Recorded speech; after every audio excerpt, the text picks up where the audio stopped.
Antes preguntaban por la peineta y la mantilla, pero es para un ratito y tal.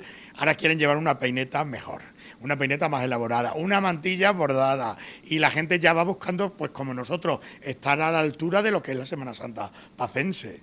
La búsqueda de la excelencia, sobre todo. Diferenciarnos del resto de lo que hay en una calle, que cada vez encontramos más material industrializado, pues nosotros, nuestro producto es único. Y lo que queremos es convertir la artesanía realmente en la alta costura. Esta fecha es la fecha cumbre, es el agosto, es como nosotros a los artesanos es nuestro agosto, como en la hostelería. Se podría decir que un 50, 60, incluso el 75% más. En estos últimos días ya es locura. Yo puedo tardar en hacer una peineta según el trabajo que me pida el cliente o el dibujo que me diga, pues sobre unos 10 días o así.